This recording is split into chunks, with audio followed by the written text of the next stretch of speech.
വിശുദ്ധ യോഹന്നാൻ എഴുതിയ സുവിശേഷം അധ്യായം 21 വാക്യങ്ങൾ 20 മുതൽ 25 വരെ. യേശുവും വത്സല ശിഷ്യനും.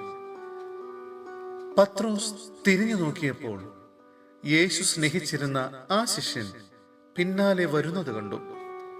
ഇവനാണ് അത്താഴ സമയത്ത് യേശുവിന്റെ വക്ഷസിൽ ചാരിക്കിടന്നുകൊണ്ട്, കർത്താവേ, ആരാണ് നിന്നെ ഒറ്റിക്കൊടുക്കുവാൻ പോകുന്നത് എന്ന് ചോദിച്ചത്.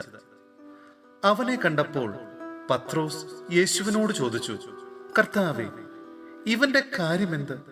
യേശു പറഞ്ഞു, ഞാൻ വരുന്നത് വരെ ഇവൻ ജീവിച്ചിരിക്കണമെന്നാണ് എന്റെ ഹിതമെങ്കിൽ നിനക്കെന്ത്? നീ എന്നെ അനുഗമിക്കുക. ആ ശിഷ്യൻ മരിക്കുകയില്ല എന്ന ഒരു സംസാരം സഹോദരരുടെ ഇടയിൽ പരന്നു. എന്നാൽ അവൻ മരിക്കുകയില്ല എന്നല്ല യേശു പറഞ്ഞത്.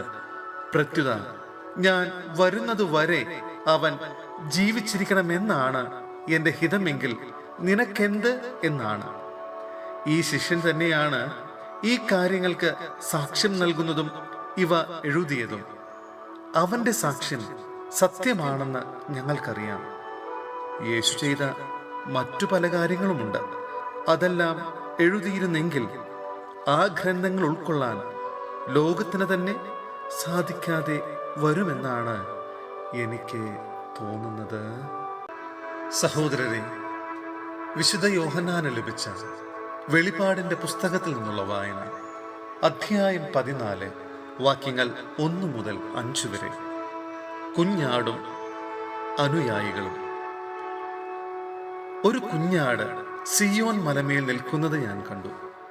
അവനോടുകൂടെ 144,000 പേരും. അവരുടെ നെറ്റിയിൽ അവന്റെ നാമവും അവന്റെ പിതാവിന്റെ നാമവും എഴുതിയിട്ടുണ്ട്.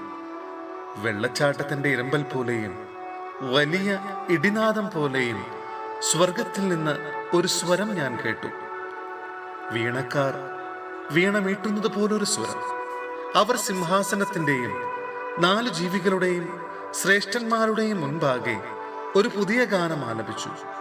ഭൂമിയിൽ നിന്ന് വിലയ്ക്ക് വാങ്ങപ്പെട്ട 144,000 പേരൊഴികെ ആർക്കും ആ ഗാനം പഠിക്കാൻ കഴിഞ്ഞില്ല. അവർ സ്ത്രീകളോട് ചേർന്ന് മലിനരാകാത്തവരാണ്. അവർ ബ്രഹ്മചാരികളുമാണ്. അവരാണ് കുഞ്ഞാടിനെ അത് പോകുന്നിടത്തെല്ലാം അനുഗമിക്കുന്നവർ. അവർ ദൈവത്തിനും കുഞ്ഞാടിനുമുള്ള ആദ്യ ഫലമായി മനുഷ്യരിൽ നിന്ന് വിലയ്ക്ക് വാങ്ങപ്പെട്ടവരാണ്. അവരുടെ അധരങ്ങളിൽ വ്യാജം കാണപ്പെട്ടില്ല.